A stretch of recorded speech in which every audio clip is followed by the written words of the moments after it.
Hi to everyone, welcome to my channel. Myself Rangababu Punnapu. ఈరోజు వీడియోలో కొత్తగా మారినటువంటి 9th class English CBSE syllabus మనకి ఇంట్రడ్యూస్ చేశారు. దానిలో భాగంగా మనకి బీహైవ్ టెక్స్ట్ బుక్లో ఉన్నటువంటి 4th unit a truly beautiful mind అనే లెసన్ ఏదైతే ఉందో దాని గురించి మనం డిస్కస్ చేసుకుందాం. ఇక లెసన్ టైటిల్ వచ్చేసరికి ట్రూలీ నిజమైనటువంటి, నిజంగా, బ్యూటిఫుల్ అందమైనటువంటి మైండ్ మనసు. ఇది మన లెసన్ యొక్క title. Before you read, so lesson ఏదైతే ఉందో అది మనం డిస్కస్ చేసుకోవడానికి ముందు, లెసన్ చదవడానికి ముందు, who do you think of when you here the word genius. So genius అనే మాట ఏదైతే ఉందో ఆ మాట వినపడగానే, జీనియస్ అనే మాట ఏదైతే ఉందో దాన్ని వినంగానే మీరు ఎవరి గురించి ఆలోచిస్తారు? హూ ఈజ్ ఏ జీనియస్, ఎవరిని మనం జీనియస్ అని పిలవచ్చు? What qualities do you think A genius has? So ఒక జీనియస్ అనే వ్యక్తి ఎవరైతే ఉన్నారో, అంటే జీనియస్ అనే వ్యక్తి అంటే ఎవరిని మనం జీనియస్ అని పిలుస్తాము? ఒక వ్యక్తిని మనం జీనియస్ అని పిలవాలి అంటే వాళ్ళకి ఎటువంటి లక్షణాలు ఉండాలి? We shall now read about a young German civil servant who took the world by storm about 100 years ago. ఇప్పుడు మనం జర్మనీలో పుట్టినటువంటి ఒక వ్యక్తి ఎవరైతే ఒక 100 సంవత్సరాల క్రితం ప్రపంచం మొత్తాన్ని కూడా ఒక తుఫాన్ లాగా తను చేసినటువంటి ఇన్వెన్షన్స్ ఏవైతే ఉన్నాయో వాటితో ముందుకు తీసుకెళ్లారో ఆయన గురించి మనం ఇప్పుడు డిస్కస్ చేసుకోబోతున్నాం. ఇన్ ద సమ్మర్ ఆఫ్ 1905, 1905 సంవత్సరము సమ్మర్ వేసాకాలంలో the 26-year-old published in quick succession అంటే ఒకదాని తర్వాత 26 సంవత్సరాలు ఉన్నటువంటి ఈయన 1905 సంవత్సరంలో ఒకదాని తర్వాత ఒకటి వెంటనే 4 ground breaking papers about light, the motion particles, the electrodynamics of moving bodies and energy.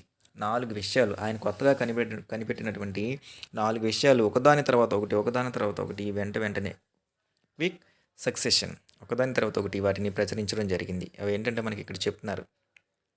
4 ground breaking papers about light, the motion of particles, the electrodynamics of moving bodies and energy. ఈ విషయాల గురించి ఒకదాని తర్వాత ఒకటి తన యొక్క ఇన్వెన్షన్స్ని తాను బయటి ప్రపంచానికి తెలియజేశాడు. His work took up only a few pages in scientific journals. So ఆయన చేసినటువంటి తన వర్క్స్, అంటే తను ఏట్ల మీద అయితే పరిశోధనలు చేశారో అవి సైంటిఫిక్ జర్నల్స్లో కొన్ని పేజీలే ఉండొచ్చు. తాను చేసిన ఏవైతే ఉన్నాయో, తన యొక్క ఇన్వెన్షన్స్ ఏవైతే ఉన్నాయో, ఆయన యొక్క ఆవిష్కరణలు ఏవైతే ఉన్నాయో సైంటిఫిక్ జర్నల్స్ వాటిలో కొన్ని పేజీలు ఉండొచ్చు. బట్ కానీ changed for ever our understanding of space, ఆయన కనుక్కున్నటువంటి విషయాలు ఏవైతే ఉన్నాయవి చేంజ్డ్ మార్చాయి మన యొక్క అర్థం చేసుకునే విధానం ఏదైతుందో దాన్ని. స్పేస్ అంతరిక్షం గురించి కావచ్చు, టైం సమయం గురించి కావచ్చు, అండ్ ఎంటైర్ కాస్మోస్ అంటే పూర్తి విశ్వం ఏదైతే ఉందో, విశ్వం యొక్క సంపూర్ణ వ్యవస్థ ఏదైతే ఉందో దాని గురించి మనుషులకి ఉన్నటువంటి అర్థం ఏదైతే ఉందో దాన్ని అర్థం చేసుకునే విధానంలో సమూలమైనటువంటి మార్పులు వచ్చాయి మనకి. And transformed the name Einstein into a synonym for genius. So ఈయన కనుక్కున్నటువంటి ఈ విషయాలు ఏవైతే ఉన్నాయో దానివల్ల ఐన్స్టీన్ అనే పేరుని జీనియస్ అనే మాటకి సినోనియంగా, పర్యాయ పదంగా వాడటం జరిగింది మనకి. సో పర్యాయ పదం అంటే ఒక అర్థానికి అదే మీనింగ్ ఇచ్చేదాన్ని మనం సినోనియం, పర్యాయ పదం అని చెప్పేసి అంటాము. సో ఆయన కనుక్కున్నటువంటి ఇన్వెన్షన్స్ ఏవైతే ఉన్నాయో వాటి వల్ల జీనియస్ అనే మాట వినంగానే ఐన్స్టీన్ అని చెప్పేయడం మొదలుపెట్టాము. అంటే జీనియస్ అంటే ఐన్స్టీన్ అంటే జీనియస్ అనే స్థాయిలో ఆయన తన యొక్క ఇన్వెన్షన్స్ ఏవైతే ఉన్నాయో వాటిని కనుక్కోవడం జరిగింది. ఆ విధంగా ఆయన జీనియస్కి సినోనియంగా మారారు. 50 years after his death, so ఆయన చనిపోయి 50 సంవత్సరాలు అయిన తర్వాత కూడా Albert Einstein's genius still rains అంటే పరిపాలించడము. ఆయన యొక్క తెలివితేటలు ఏవైతే ఉన్నాయో, ఆల్బర్ట్ ఐన్స్టీన్ యొక్క తెలివితేటలు ఏవైతే ఉన్నాయో ఇప్పుడు కూడా రాజ్యమేలుతున్నాయి అని అర్థం. రెయిన్స్ అంటే కొనసాగుతున్నాయి. ఇప్పటికీ కూడా ఆయన చేసినటువంటి ఇన్వెన్షన్స్, ఆయన కనుక్కున్నటువంటి ఆవిష్కరణలు ఏవైతే ఉన్నాయో అవి ప్రపంచాన్ని ముందుకు నడిపిస్తున్నాయి అని చెప్తున్నారు. ఇక లెసన్లోకి వెళ్ళిపోతే first para. Albert Einstein was Born on 14th March 1879 in the Germany city of Ulm. 1879 సంవత్సరము మార్చి 14వ సంవత్సరంలో జర్మనీలో ఉన్నటువంటి ఉల్మ్ అనే నగరంలో ఆల్బర్ట్ ఐన్స్టీన్ జన్మించారు. Without any indication that he was destined for greatness. So without any indication అంటే సూచన that he was destined for greatness. Destined means మనకి గమ్యము అంటాము. సో ఆయన పుట్టిన తర్వాత ఎవరు కూడా ఆయన ఇంత గొప్పవాడు అవుతారు అని చెప్పేసి, గొప్పవాడు అవటానికి ఎటువంటి సూచనలు లేకుండానే ఆయన జననం జరిగిందంటే అప్పుడు కూడా ఎవరు కూడా ఊహించలేదు. ఆన్ ద కాంట్రరీ, ఇంకొక పక్క ఇంకా వ్యతిరేకంగా ఏంటంటే, ఈజ్ మదర్ థాట్, వాళ్ళ మమ్మీ ఎవరైతే ఉన్నారో ఆమె Albert was a freak. Albert Einstein ఎవరైతే ఉన్నారో పుట్టంగానే ఆయన చూసిన తర్వాత, లేకపోతే పెరుగుతున్న కొద్దీ ఆయన చూసిన తర్వాత, ఆల్బర్ట్ ఐన్స్టీన్ ఎవరైతే ఉన్నారో ఆయన is a freak. Was a freak means వింత మనిషిలాగా కనిపించారంట తనకి. To her is head seemed much two large. So ఎందుకు అలాగంటే, మిగతా వాళ్ళతో కంపేర్ చేసి చూస్తే ఆల్బర్ట్ ఐన్స్టీన్ చిన్నప్పటి నుంచి తన యొక్క హెడ్ ఏదైతే ఉందో, తన తల ఏదైతే ఉందో బాడీలో మిగతా భాగం కంటే కొంచెం పెద్దగా ఉండేదన్నమాట. సో ఆయన యొక్క ఫిజికల్ అపీరెన్స్ చూడంగానే ఆవిడ ఈయన చూసి కొంచెం వింతగా ఉన్నాడేంటి, మేబీ అబ్నార్మల్ అని చెప్పేసి అనుకుంది. సో ఎవరు కూడా ఈయన ఇంటెలిజెంట్ అని చెప్పేసి, తెలివైన వాడు, ఇంత గమ్యాన్ని చేరుకుంటాడు అని చెప్పేసి ఎవ్వరు కూడా అప్పుడు అనుకోలేదు. అట్ ద ఏజ్ ఆఫ్ 2.5, ఆయన వయసు 2.5 సంవత్సరాలు వచ్చినప్పుడు, ఆల్బర్ట్ ఐన్స్టీన్ యొక్క వయసు 2.5 సంవత్సరాలు ఉన్నప్పుడు, Einstein still was not talking. 2.5 సంవత్సరాలు వచ్చినా సరే ఈయన అసలు ఏమీ మాట్లాడేవాడే కాదు. When he finally did learn to speak, చివరిగా ఆయన మాట్లాడటం నేర్చుకున్న తర్వాత, హీ అటర్డ్ ఎవ్రీథింగ్ ట్వైస్. ఆయన మాట్లాడటం వచ్చిన తర్వాత ప్రతిదాన్ని కూడా 2 సార్లు చెప్పేవాళ్ళంట. Einstein did not know what to do with other children. అట్లాగే తన ఇంటి చుట్టుపక్కల ఉన్న పిల్లలు కావచ్చు, తన క్లాస్మేట్స్ కావచ్చు, స్కూల్ మేట్స్ కావచ్చు, వాళ్ళతో ఏం మాట్లాడాలో, వాళ్ళతో ఎలా బిహేవ్ చేయాలో ఆయనకి ఏం తెలిసేది కాదనమాట. అందుకని అండ్ హీస్ ప్లేమేట్స్, సో ఇతనితో ఆడుకునేటువంటి వాళ్ళు ఎవరైతే ఉన్నారో వాళ్ళు కాల్డ్ హిమ్, ఐన్స్టీన్ని ఇలా పిలిచేవాళ్ళు ఏమని, బ్రదర్ బోరింగ్ అని చెప్పేసి. సో అంటే బ్రదర్ బోరింగ్, ఇతనితో మాట్లాడినా అంతా బోరింగ్గా ఉంటుంది, ఇతను ఆటలాడు కాబట్టి అందరూ కూడా all his playmates called him as brother boring అని చెప్పేసి పిలిచేవాళ్ళు. So the youngster played by himself, కాబట్టి మిగతా వాళ్ళతో ఎవరితో కలవకుండా ఆయన తనలో తానే ఆడుకుంటూ ఉండేవాడు. ఇక్కడ మనకి Otto Neugebauer, the historian of ancient mathematics. So పురాతనమైనటువంటి మ్యాథమెటిక్స్ ఏవైతే ఉన్నాయో వాటిని చెప్పేటటువంటి ఒక హిస్టోరియన్ మీన్స్ చరిత్రకారుడు. Told a story about the boy ఐన్స్టీన్కి సంబంధించినటువంటి ఆయన యొక్క క్యారెక్టరిస్టిక్స్ ఏవైతే ఉన్నాయో, ఆయన లక్షణాలు, అంటే యాజ్ ఏ లెజెండ్. ఐన్స్టీన్ ఎవరైతే ఉన్నారో ఆయన్ని మనం ఒక లెజెండ్, ఒక గొప్ప వ్యక్తిని మనం లెజెండ్ అంటాం. లెజెండ్గా పిలవటానికి ఆయనకు సంబంధించినటువంటి ఒక ఇన్సిడెంట్ మనకి చెప్తున్నారు. అదేంటంటే, but that seems fairly authentic as he was later talker. అంటే ఆయన మాట్లాడటం నేర్చుకున్న తర్వాత హీస్ పేరెంట్స్ వర్ వరీడ్. ఆయన యొక్క పేరెంట్స్ ఎవరైతే ఉన్నారో వాళ్ళు కంగారు పడుతూ ఉండేవాళ్ళంట. ఎవరు పేరెంట్స్? ఐన్స్టీన్ యొక్క parents. At last finally at the supper table one night, ఒకరోజు భోజనం చేసేటప్పుడు రాత్రిపూట, he broke his silence to say, అంటే తను మాట్లాడలేదు అని చెప్పేసి కంగారు పడుతున్నాడు. ఈయన యొక్క పేరెంట్స్ ఎవరైతే ఉన్నారో వీళ్ళ పేరెంట్స్ని చూసి ఒకరోజు భోజనం టేబుల్ దగ్గర ఆయన చివరికి తన యొక్క నోరు విప్పాడు. The soup is too hot.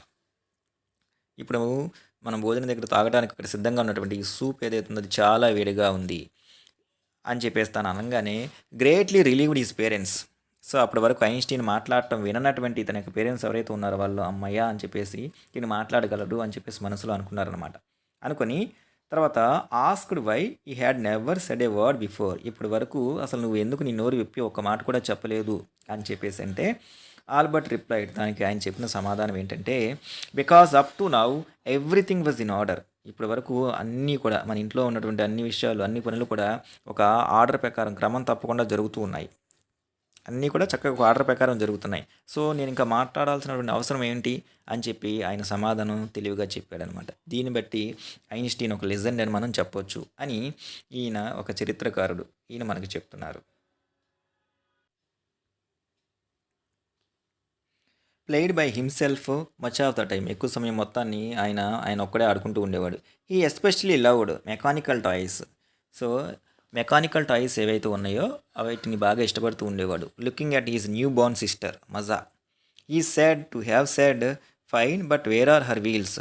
So తనకి పుట్టినటువంటి చెల్లి ఎవరైతే ఉందో తన వైపు చూసి తను బాగానే ఉంది కానీ వేర్ ఆర్ హర్ వీల్స్, ఆడుకోవడానికి తనకి వీల్స్, చక్రాలు ఇవి అని చెప్పేసి, అంటే ఎలక్ట్రానిక్ టాయ్స్ ఏవైతే ఉన్నాయో వాటి పట్ల ఆయన ఎంతగా అట్రాక్ట్ అయ్యేవాడో అంటానికి మనకి ఇది ఒక ఉదాహరణ. Next para number 3. Head master once told his father that what Einstein choose as a profession would not matter. ఒకరోజు స్కూల్కి వెళ్ళినటువంటి వాళ్ళ ఫాదర్కి ఐన్స్టీన్ వాళ్ళ యొక్క హెడ్ మాస్టర్ చెప్పారంట. ఏమని అంటే what Einstein choose as a profession would not matter. So భవిష్యత్తులో ఏ వృత్తిలోకి వెళ్ళాలని ఐన్స్టీన్ చూస్ చేసుకున్న అది పెద్ద విషయం ఏం కాదు. బికాజ్ ఎందుచేతంటే he will never make a success at anything. అతను ఏ ప్రొఫెషన్ ఎంచుకున్నా సరే దాంట్లో ఆయన విజయం సాధించలేడు అని చెప్పేసి, అంటే ఐన్స్టీన్ గారు భవిష్యత్తులో ఏ ప్రొఫెషన్ ఎంచుకున్నా సరే దాంట్లో ఆయన విజయం సాధించలేడు అని చెప్పేసి ఆయన యొక్క హెడ్ మాస్టర్ వాళ్ళ నాన్నకు చెప్పారు. Next Einstein began learning to play the violin at the age of 6. Einstein గారి వయసు 6 సంవత్సరాలు ఉన్నప్పుడే ఆయన వైలెన్ ప్లే చేయడం నేర్చుకున్నారు. Because his mother wanted him to. వాళ్ళ మమ్మీ ఎవరైతే ఉందో ఆవిడ ఐన్స్టీన్ వైలెన్ నేర్చుకోవాలి అని చెప్పేసి ఆవిడ అనుకున్నారు. He later became a gifted amateur violinist. మనకి అమిచర్ అంటే ఇక్కడ మీనింగ్ ఇచ్చారు. Doing something for personal enjoyment rather than as a profession. ఒక వృత్తిగా కాకుండా ఏదైనా ఒక విషయాన్ని వ్యక్తిగత ఆనందం కోసం నేర్చుకుంటూ ఉంటే దాన్ని మనం అమిచర్ అని చెప్పేసి అంటాము. సో ఆ విధంగా ఆయన ఒక మంచి వైలనిస్ట్ అయ్యాడు, అంటే వైలిన్ ప్లే చేయడంలో ప్రావీణ్యం సంపాదించాడు. Maintaining the skill through out is life. చిన్నతనంలోనే కాదు, తనకి వైలిన్ వాయించేటటువంటి ఈ యొక్క నైపుణ్యం ఏదైతే ఉందో తన జీవితాంతం కూడా దాన్ని ఆయన కంటిన్యూ చేస్తూనే వచ్చాడు. But Albert Einstein was not a bad pupil at all. అంటే చిన్నతనంలో ఆయన అసలు ఒక బ్యాడ్ స్టూడెంట్ కానే కాదు. He went to high school in Munich అనే సిటీలో ఉన్నటువంటి హై స్కూల్కి తను వెళ్ళాడు. Where Einstein's family had moved when he was 15 months old. ఐన్స్టీన్ యొక్క వయసు 15 నెలలు ఉన్నప్పుడు ఈ నగరానికి వెళ్ళటం జరిగింది. And scored good marks in almost every subject. ప్రతి సబ్జెక్ట్లో కూడా ఆయన మంచి మార్కులే పొందేవాడు. Einstein hated the school's regimentation. అయినప్పటికీ అక్కడ మంచి మార్కులే పొందేటప్పటికీ కూడా అక్కడ స్కూల్లో ఉన్నటువంటి రెజిమెంటేషన్ అంటే డిసిప్లిన్ అనమాట. Order to discipline taken to an extreme. క్రమశిక్షణ ఏదైతే ఉందో దాన్ని మరీ పూర్తి స్థాయిలో, అంటే ఓవర్ డిసిప్లిన్ అంటాం కదా, అది ఆ స్కూల్లో మెయింటైన్ చేసేవాళ్ళు. దాన్ని ఐన్స్టీన్ ఇష్టపడేవాడు కాదు. And often clashed with his teachers. Clashed means గొడవ పెట్టుకోవడం. సో ఇదే విషయంలో ఆయన క్లాస్కి వచ్చే టీచర్స్ ఎవరైతే ఉన్నారో వాళ్ళతో ఆయన గొడవ పడుతూ ఉండేవాడు. At the age of 15, Einstein వయసు 15 సంవత్సరాలు ఉన్నప్పుడు Einstein felt so stifled unable to breathe. అంటే ఊపిరి తీసుకోలేకపోవడం, ఉక్కిరి బిక్కిరి అవ్వటం అనమాట. There that he left the school for good. So అంటే అక్కడ ఆ స్థితికి వచ్చేసరికి ఆ స్కూల్లో ఇక తాను చదవలేను అని చెప్పేసి అనుకున్నాడు. కాబట్టి ఇక ఆ స్కూల్ని వదిలేసాడు ఐన్స్టీన్. తన వయసు 15 వచ్చేసరికి అంత డిసిప్లిన్ ఏదైతే ఉందో అది ఓవర్ డిసిప్లిన్గా ఉంది అని చెప్పేసి మితిమీరిన క్రమశిక్షణ అనుకొని తన వయసు 15 సంవత్సరాలు ఉన్నప్పుడు ఆ స్కూల్ వదిలేసి వచ్చాడు. ద ప్రీవియస్ ఇయర్, అంతకుముందు సంవత్సరం, Albert's parents had moved to Milan. ఇటలీలో ఉన్నటువంటి మిలాన్ ఏదైతే ఉందో ఇది ఒక ఫేమస్ సిటీ అనమాట. అక్కడికి ఆల్బర్ట్స్ పేరెంట్స్ ఎవరైతే ఉన్నారో వాళ్ళు వెళ్ళారు. And left there son with relatives. వాళ్ళ అబ్బాయిని వాళ్ళ కుటుంబ సభ్యులు ఎవరైతే ఉన్నారో వాళ్ళ దగ్గర వదిలేశారు. ఆఫ్టర్ ప్రొలాంగ్డ్ డిస్కషన్, బాగా సుదీర్ఘమైనటువంటి చర్చల తర్వాత Einstein got his wish to continue his education in German speaking Switzerland. తర్వాత ఐన్స్టీన్ ఎవరైతే ఉన్నారో ఆయనకు ఉన్నటువంటి కోరిక ఏదైతే ఉందో ఆ కోరికను నెరవేరుస్తూ తన చదువు ఏదైతే ఉందో ఆ చదువుని స్విట్జర్లాండ్లో ఉన్నటువంటి జర్మనీ మాట్లాడేటువంటి స్కూల్స్ ఏవైతే ఉన్నాయో, అంటే స్విట్జర్లాండ్ దేశంలో జర్మనీ మాట్లాడే స్కూల్స్ ఏవైతే ఉన్నాయో ఆ స్కూల్స్లో ఈయన్ని జాయిన్ చేయడం జరిగింది. ఎందుకంటే బై బర్త్ ఐన్స్టీన్ ఎవరైతే ఉన్నారో ఆయన జర్మన్లో పుట్టడం జరిగింది. సో ఆయనకి జర్మనీలో మాట్లాడే భాష ఏదైతే ఉందో అది వచ్చు. కాబట్టి స్విట్జర్లాండ్ వాళ్ళ ఫ్యామిలీ మూవ్ అయిన తర్వాత అక్కడ స్విట్జర్లాండ్లో ఉన్నటువంటి కొన్ని స్కూల్స్లో, జర్మనీ భాష మాట్లాడేటువంటి స్కూల్స్లో ఆయన తనకి ఎడ్యుకేషన్ని 15 years తర్వాత కొనసాగించడానికి వాళ్ళ పేరెంట్స్ ఒప్పుకున్నారు. In a city which was more liberal than Munich. So అంతకుముందు అక్కడ ఓవర్ డిసిప్లిన్ అనేటటువంటి మనం మ్యూనిక్ అనే స్కూల్లో మనం చెప్పుకున్నాం కదా, దానికన్నా ఇక్కడ చాలా లిబరల్గా, చాలా ఫ్రీడమ్గా, స్వేచ్ఛగా ఉంటుంది ఇక్కడ education. Einstein was highly gifted in mathematics and interested in physics.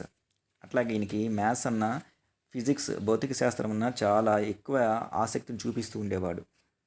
And after finishing school అయిపోయిన తర్వాత ఈ decided to study at a university in జ్యూరిచ్లో ఉన్నటువంటి యూనివర్సిటీలో తన చదువు కొనసాగించాలని నిర్ణయించుకున్నాడు. But science was not the only thing that appeal to the dashing young man with walrus moustache. So కేవలం సైన్స్ ఒకటే మాత్రం నేర్చుకుంటే సరిపోదు అని చెప్పేసి తను అనుకున్నాడు. వాల్రస్ మస్టాచ్ అంటే పొడవాటి, మందంగా ఉన్నటువంటి వంగిపోయే మీసము. ఐన్స్టీన్కి ఎప్పుడు కూడా అలాంటి మీసం ఉండేదన్నమాట. ఇది అంతకుముందుది ఎర్లీ ఏజ్లో ఉన్నటువంటి, ఇది ఓల్డ్ ఏజ్లో ఉన్న ఫోటో అనమాట. సో అలాంటి ముస్టాచ్ ఉన్నటువంటి ఈయన కేవలం సైన్స్ ఒకటి మాత్రమే నేర్చుకుంటే సరిపోదు అని చెప్పేసి అన్నారు. ఇక్కడ ఐన్స్టీన్ యొక్క మనకి ఫోటో ఇవ్వడం జరిగింది. Einstein 1900 at the age of 21. ఆయన వయసు 21 సంవత్సరాలు, కుర్రాడిగా ఉన్నప్పుడు ఆయన యొక్క పిక్ ఇది మనకి. Einstein in 1955 as we remember him now. ఇప్పటికీ మనకి ఐన్స్టీన్ అంటే ఈ పిక్కే గుర్తుకొస్తుంది అనమాట. ఎక్కువగా వాడుకలో ఉన్నది ఐన్స్టీన్ మనం ఈ పిక్చర్లో ఉన్నటువంటి ఇమేజ్లోనే అందరం కూడా గుర్తుపడతాము. He also felt a special interest in a fellow student, మిలేవా మ్యారిక్. అట్లాగే తనతో పాటు చదువుకునేటువంటి తోటి విద్యార్థి అయినటువంటి మిలేవా మ్యారిక్ అనే అమ్మాయి ఎవరైతే ఉందో తను చూపించేటటువంటి ఒక ప్రత్యేకమైనటువంటి ఆసక్తి ఏదైతే ఉందో అది కూడా చూసి దాని పట్ల కూడా ఇతను అట్రాక్ట్ అయ్యాడు. Whom he found to be A clever creature.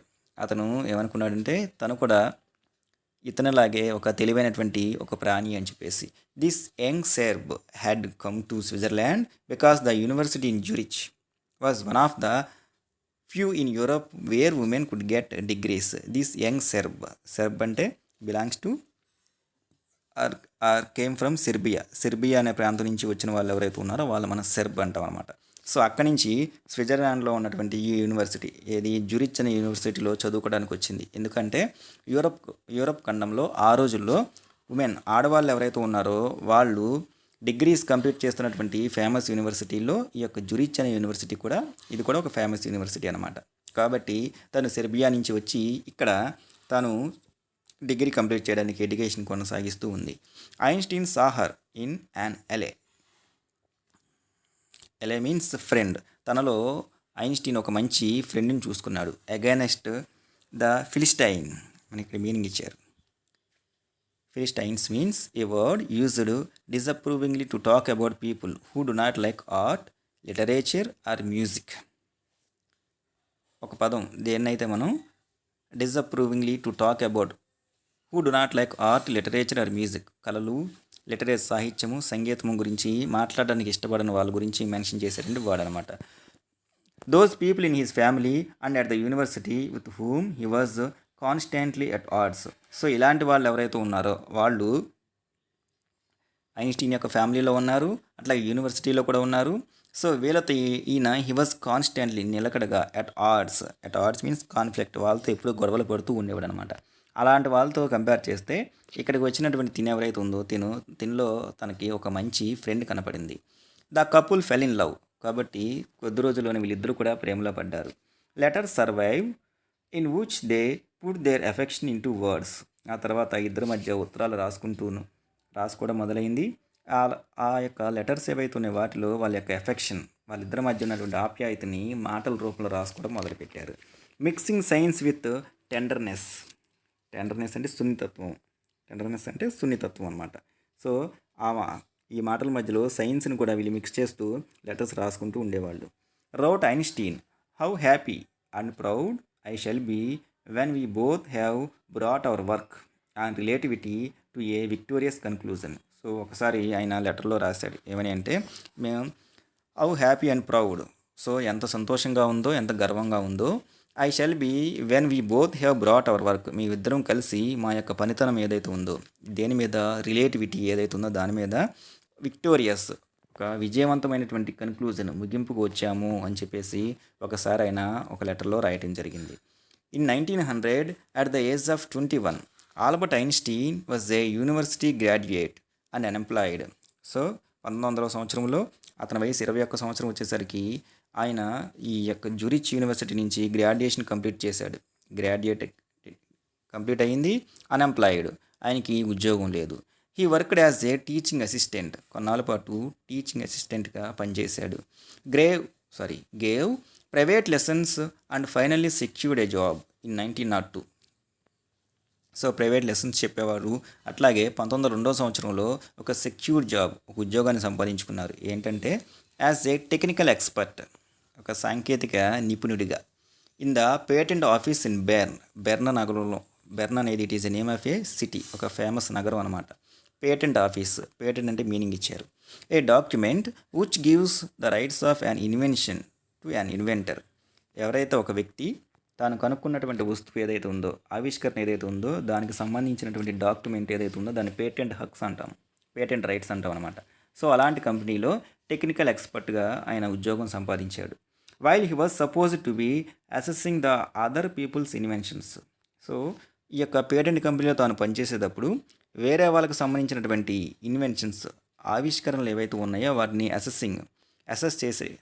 చేయటం అంటే వాటిని సరిగ్గా ఉన్నాయా లేదో అని ఆయన నిర్ధారించడంలో Einstein was actually developing his own ideas in secret. తనకు తెలియకుండానే వేరే వాళ్ళకి సంబంధించిన ఇన్వెన్షన్స్ ఏవైతే ఉన్నాయో వాటిని ఆయన నిర్ధారించే విషయంలో తనకు తెలియకుండానే తనలో డెవలప్ అవుతున్నటువంటి తన సొంత ఆలోచనలు ఏవైతే ఉన్నాయో వాటిని కూడా ఆయన బయటికి తీయటం మొదలుపెట్టాడు.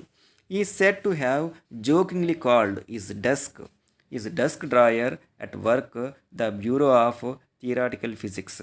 సో ఆ తర్వాత ఆయన ఏం చెప్తున్నారంటే ఆయన వీటికి సంబంధించి అంటే అవి చేసేటప్పుడు నా అంటే తన మనసులో ఉండిపోయినటువంటి ఆలోచనలు ఏవైతే ఉన్నాయో ఏది ఎస్పెషల్లీ థియరాటికల్ ఫిజిక్స్, సాపేక్ష సిద్ధాంతానికి సంబంధించి అవన్నీ బయటకు వచ్చాయి అని చెప్పి ఆయన జోక్ చేస్తూ ఉండేవాడు. One of the famous papers of 1905 was Einstein's special theory of relativity. 1905 సంవత్సరంలో one of the famous papers special theory of రిలేటివిటీకి సంబంధించింది ఏదైతే ఉందో దీనికి సంబంధించి ఐన్స్టీన్ తాను ఒక విషయాన్ని బయటికి చెప్పారు. According to which time and distance are not absolute. So 1905 సంవత్సరంలో ఆయన కనిపెట్టినటువంటి ఒక థియరీ ఏంటంటే స్పెషల్ థియరీ ఆఫ్ రిలేటివిటీ.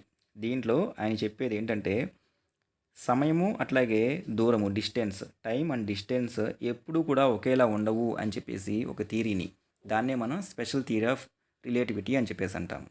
దాన్ని ఆయన నిరూపించాడు. ఇండీడ్, అయినప్పటికీ two perfectly accurate clocks will not continue to show the same time if they come together again after a journey if one of them has been moving very fast relative to the other. అట్లాగే ఈ రెండు కూడా ఒకేసారి మొదలైనప్పటికీ కూడా will not continue to show the same time if they come together, రెండు ఒకేసారి వచ్చినా సరే అగైన్ ఆఫ్టర్ ఏ జర్నీ, ఒక జర్నీ అయిపోయిన తర్వాత if one of them has been moving very fast, వీటిలో ఒకటి వేగంగా కనుక వెళ్తే, వీటిలో ఒకటి అంటే సమయం వేగంగా వెళ్ళినా లేకపోతే డిస్టెన్స్ ఏదైతే ఉందో అది వేగంగా వెళ్ళినా సరే very fast related to the other, ఒకదాంతో ఒకటి సంబంధం ఉంటుంది.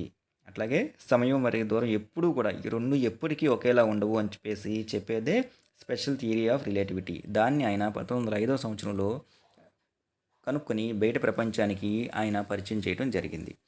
Next, from this followed the world's most famous formula. So దీని నుంచి ఆ తర్వాత ప్రపంచం మొత్తం ఫాలో అయ్యేటటువంటి ఒక గొప్ప ఫార్ములాని, ఒక గొప్ప సూత్రాన్ని, which describes the relationship between mass and energy.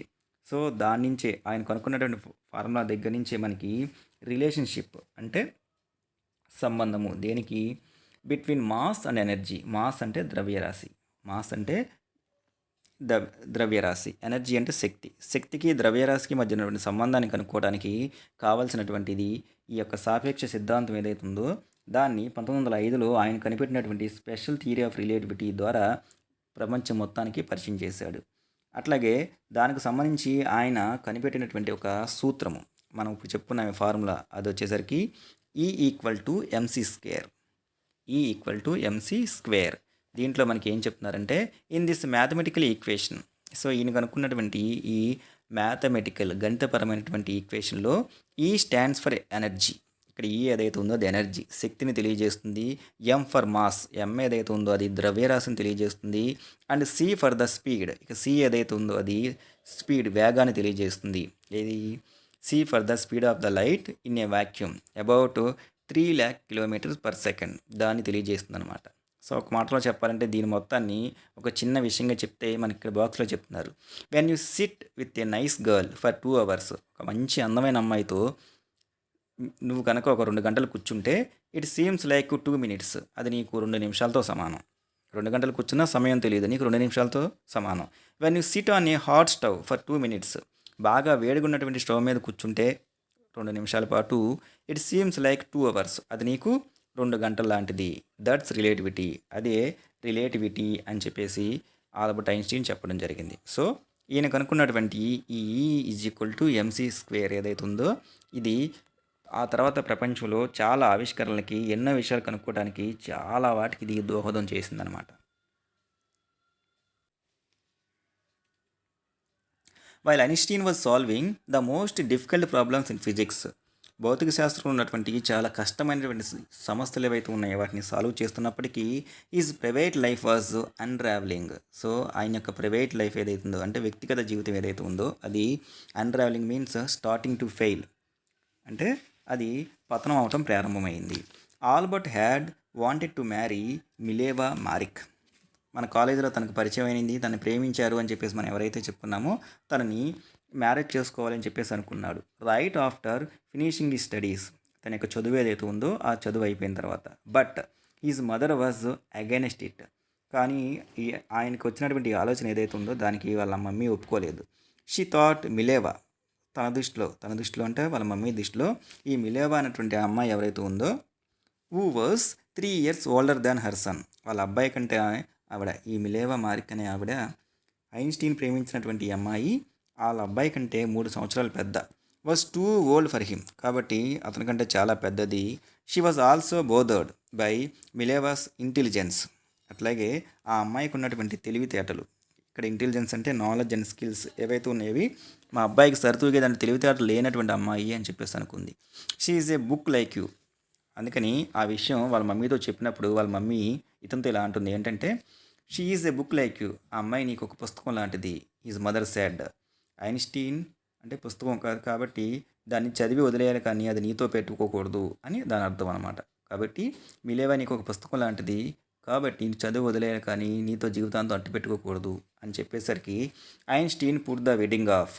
So ఆ అమ్మాయితో మ్యారేజ్ ఏదైతే ఉందో దాన్ని ఆయన ఆ సమయంలో వదిలేశాడు.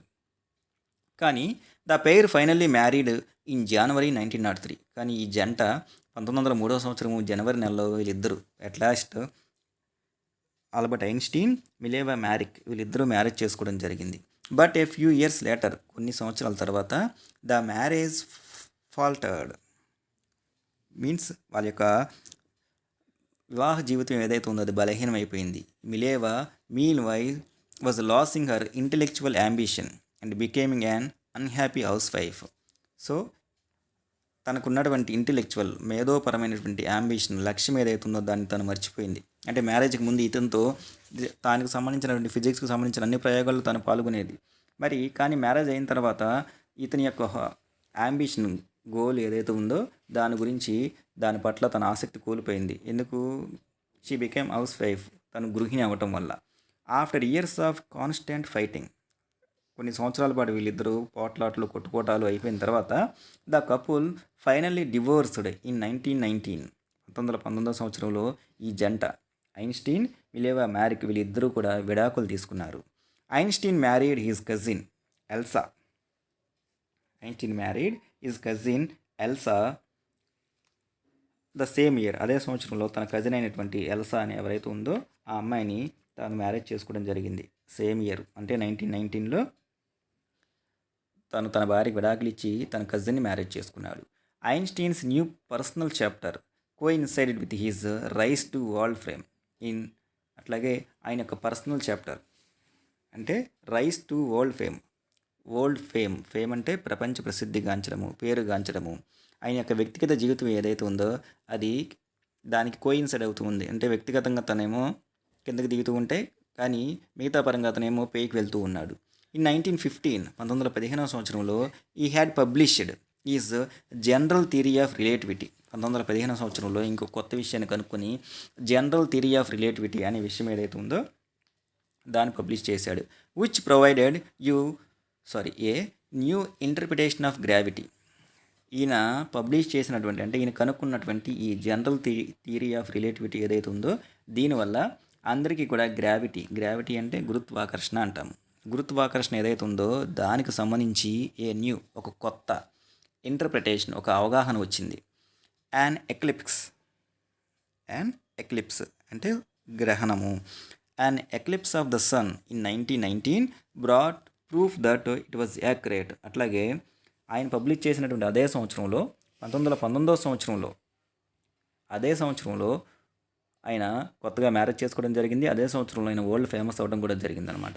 అదే సంవత్సరంలో వచ్చినటువంటి సూర్యగ్రహణం ఏదైతే ఉందో ఆయన పబ్లిష్ చేసినటువంటి గురుత్వాకర్షణకు సంబంధించి జనరల్ థియరీ ఆఫ్ రిలేటివిటీ ఏదైతే ఉందో దాన్ని పబ్లిష్ చేశాడు. అదే సంవత్సరంలో సూర్యగ్రహణం ఏదైతే ఉందో అది కూడా ఆయన పబ్లిష్ చేసిన దానికి ఇది కరెక్టే, ఇట్ వాజ్ యాక్యురేట్, అది ఖచ్చితమైంది అని చెప్పేసి ఒక ప్రూఫ్గా నిలబడింది. సో ప్రపంచం మొత్తం కూడా ఐన్స్టీన్ కనిపెట్టినటువంటి ఈ జనరల్ థియరీ ఆఫ్ రిలేటివిటీ ఏదైతే ఉందో అది నిజమైంది అని చెప్పేసి ఒప్పుకున్నాయి.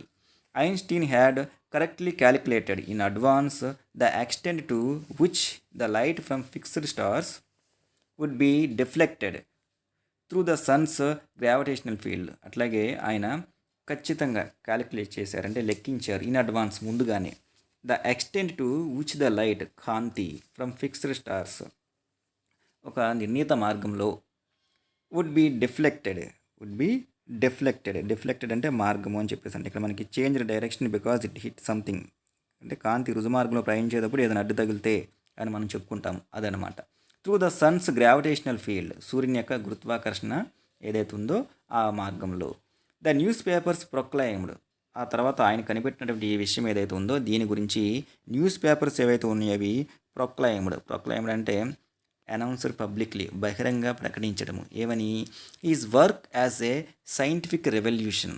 ఆయన కనిపెట్టినటువంటి ఇది ఏదైతే ఉందో, ఆయన కనిపెట్టినటువంటి జనరల్ థియరీ ఆఫ్ రిలేటివిటీ ఏదైతే ఉందో అది ఒక శాస్త్రీయ విప్లవము అని చెప్పేసి న్యూస్ పేపర్లు అన్నీ కూడా ఆయన పొగుడుతూ ఆర్టికల్స్ రాయడం మొదలుపెట్టాయి.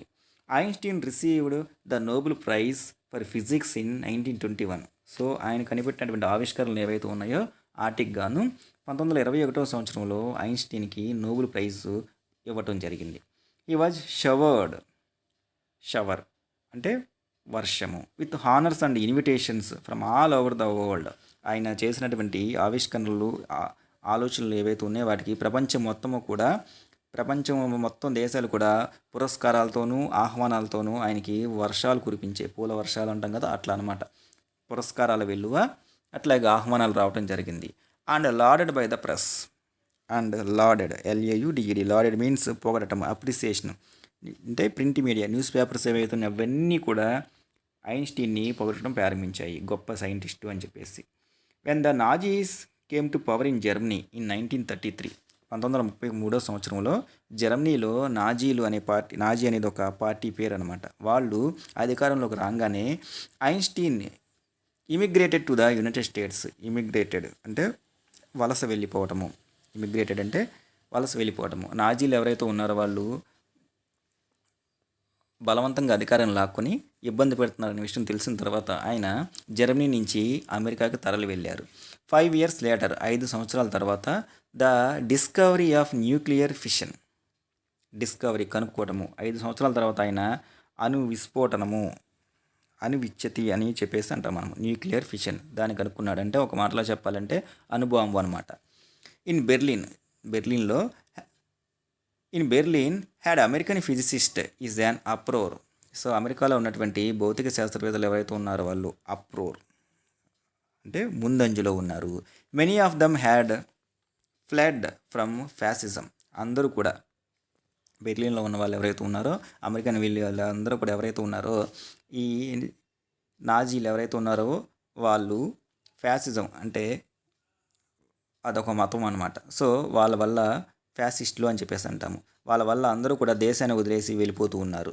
Just as Einstein had and now they were afraid the Nazis could build and use an atomic bomb. దాన్ని మనం ఆటం బాంబ్ అని చెప్పేసి అంటాం. సో అంటే ఆ దేశానికి సంబంధించినటువంటి ఐన్స్టీన్ ఆటం బాంబ్ కనుక్కున్నాడు కాబట్టి అది నాజీలు ఎక్కడ మన మీద వేస్తారు, మన మీద అంటే అమెరికన్స్ ఎవరైతే ఉన్నారో వాళ్ళ మీద వేస్తారు అని చెప్పేసి అమెరికాలో ఉన్నటువంటి ఫిజిసిస్టులు, భౌతిక శాస్త్రవేత్తలు ఎవరైతే ఉన్నారో వాళ్ళు భయపడటం మొదలుపెట్టారు. అంటే ఆ సంవత్సరంలో ఈ ఈ ఈయన కనుక్కున్నటువంటి 1938లో అణువిచ్ఛితి ఏదైతే ఉందో దీని యొక్క ఆవిష్కరణ ఏదైతే ఉందో దానివల్ల అమెరికా శాస్త్రవేత్తల్లో ఒక ప్రాబ్లం అనేది వీళ్ళు ఎవరైతే ఉన్నారో వీళ్ళ మీద ఆటం బాంబు ఏదైతుందో దాడి చేయవచ్చు అని చెప్పేసి ఒక కలవరం మొదలైందనమాట. Okay. At the urging of a colleague Einstein wrote a letter to the American president Franklin D Roosevelt. తన యొక్క కొలీగ్ ఎవరైతే ఉన్నారో అతను చెప్పడం వల్ల, ఐన్స్టీన్ కొలీగ్ చెప్పడం వల్ల అప్పుడు అమెరికా అధ్యక్షుడైనటువంటి ఫ్రాంక్లిన్ డి రూజ్వెల్ట్ ఎవరైతే ఉన్నారో ఆయనకి ఒక లెటర్ రాశాడు. 1939 సంవత్సరము ఆగస్టు 2వ తారీఖున ఐన్స్టీన్ ఒక లెటర్ రాయడం జరిగింది. ఇన్ విచ్ హీ వార్న్డ్, అందులో ఆయన ఒక హెచ్చరిక కూడా జారీ చేశారు. A single bomb of this type అంటే దానికి సంబంధించినటువంటి ఫార్ములా ఈయన కనుక్కున్న తర్వాత అణుబాంబు ఏదైతే ఉందో ఒక సింగిల్ బాంబు అయినా సరే ఎక్స్ప్లోడ్ ఇన్ ఏ పోర్ట్, ఒక నౌకాశ్రయంలో అది కనుక పేలితే might very well destroy the whole port together with some of the surrounding territory. ఒక అణుబాంబు ఏదైతే ఉందో దాని కనుక ఒక భూభాగం అంటే ఒక పోర్ట్లో కనుక వేస్తే దానివల్ల జరిగే నష్టం ఏదైతే ఉందో అది might well destroy the whole port together with some of the surrounding territory. Surrounding చుట్టుపక్కల ఉన్నటువంటి టెరిటరీ అంటే భూభాగము. అంటే అణుబాంబు మనం ఎక్కడైతే వేస్తామో ఆ భూభాగం కాకుండా దాని చుట్టుపక్కల ఉన్నటువంటి భూభాగం మొత్తం కూడా నాశనం అయిపోతుంది, కాబట్టి దాన్ని ఉపయోగించవద్దు అని చెప్పేసి హెచ్చరికలు జారీ చేస్తూ ఆయన ఒక లెటర్ కూడా రాయడం జరిగింది.